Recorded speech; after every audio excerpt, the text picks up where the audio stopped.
The UK is bracing itself for more violent scenes like this.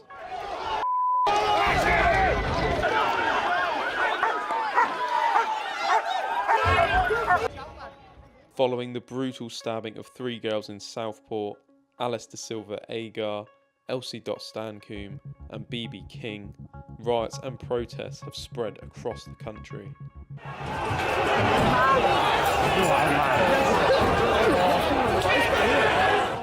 They were fueled by misinformation, claims that the attacker was a Muslim, an illegal immigrant, and was on an MI5 watch list. This, of course, was false, with the suspect's identity being revealed as that of Axel Rudabakana, born in Cardiff to Rwandan parents. Nonetheless, far-right groups took to the streets of Southport, burning vehicles and hurling deadly missiles at the local mosque.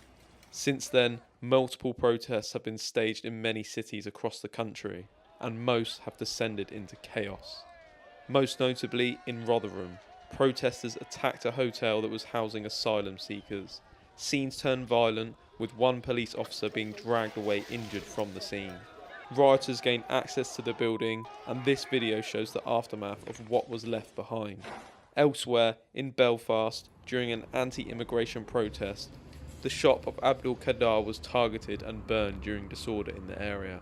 We have an open mind of who is orchestrating and organising this. What we saw last night, we feel, was different from what we saw on Saturday. On Saturday, we saw mainly older adult people who became involved in disorder. Last night, it was clear to us that there was a younger element, teenagers mainly, who were involved in the disorder, but that there was an element of organisation and orchestration from what appeared to be older adults present at the scene. The PM has come out in multiple statements and condemned these actions in what he calls violent thuggery. I utterly condemn the far-right thuggery we've seen this weekend. Be in no doubt, those that have participated in this violence will face the full force of the law. The police will be making arrests, individuals will be held on remand, charges will follow, and convictions will follow.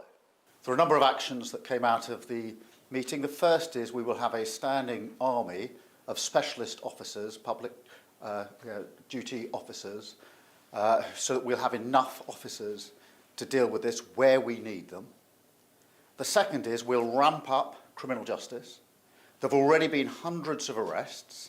Some have appeared in court this morning. I've asked for early consideration of the earliest naming and identification of those involved in the process, who will feel the full force of the law. And thirdly, I've been absolutely clear that the criminal law applies online as well as offline, and I'm assured that that's the approach that is being taken. Whatever the apparent motivation, this is not protest, it is pure violence, and we will not tolerate attacks on mosques or our Muslim communities. Already, a handful of people identified to have taken part in violent protests have been charged and sentenced. Today, the first prison sentences have been handed down for offenders involved in the widespread and unacceptable disorder we saw in Southport and Liverpool last week. Drummond, Riley and Gearon's actions would have caused panic, revulsion and chaos in their local communities. The 3 men sentenced today are the tip of the iceberg, and just the start of what will be a very painful process for many who foolishly chose to involve themselves in violent unrest. Many of those involved will be sent to prison for a long time. Across the country, Muslim counter-protesters have been present in areas where riots were reportedly planned. In Birmingham, those from the local community were out in number after reports of a planned far-right presence. It never materialised. However, video footage has shown members of this group appearing to be disorderly and in another video attacking a male outside of a pub. They were also seen on Sky News shouting at the camera during a live broadcast. But I think, apologies for the language you're hearing, but a sense of I think you can hear that. These scenes have led to owner of X, Elon Musk, calling out UK Prime Minister Keir Starmer and his approach to policing protests, using the hashtag 2-tier Keir in reference to the allegation of 2-tier policing in the UK. the claim that members from certain communities are policed differently from others. There's no two-tier policing. There is policing without fear or favour, exactly as it should be, exactly what I would expect and require. So that is a non-issue. The focus here is not on the apparent motivation of anybody involved in this. This is not protest. This is violence. It's violence on our streets being inflicted and targeted on communities, and we're not going to tolerate that in this country.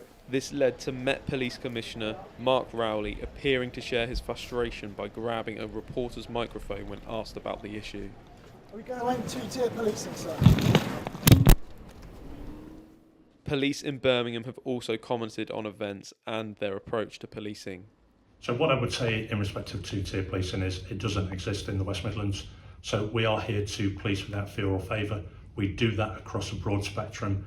As I've said, we respect people's right to protest, and we will facilitate that right to protest. If people come and they are involved in criminality, we will deal with those people for criminality, regardless of what side of the protest group they're on. Do you appreciate his intervention? I don't think it's helpful at this moment in time. However, people have that right to express their opinions, and that's what Mr Musk has done. Now, fears are growing of further violence as protests have been planned across the country. Police forces are preparing for more chaotic scenes as right-wing protesters could clash with Muslim communities and those from other anti-far right organisations such as Antifa. Mark Rowley has sent a clear warning to those looking to cause trouble on UK streets, but also to those stirring hate online. So we'll throw the full force of the law at offenders, whether that's charging people with assaults, violent disorder, riot, and if terrorism offences are appropriate, I know the Director of Public Prosecutions has said he's prepared to consider that. We will throw the full force of the law at people. And whether you're in this country committing crimes on the streets or committing crimes from further afield online, we will come after you. Being a keyboard warrior does not make you safe from the law. You can be guilty of offences of incitement, of stirring up racial hatred. There are numerous terrorist offences regarding the sort of publishing of material. All of those offences are in play if people are provoking hatred and violence on the streets, and we will come after those individuals just as we will physically confront on the streets the thugs and the obs who are causing the problems for communities. The country now waits, and thousands in large cities hold their breath and hope that previous scenes of violence and destruction are not repeated on their doorstep.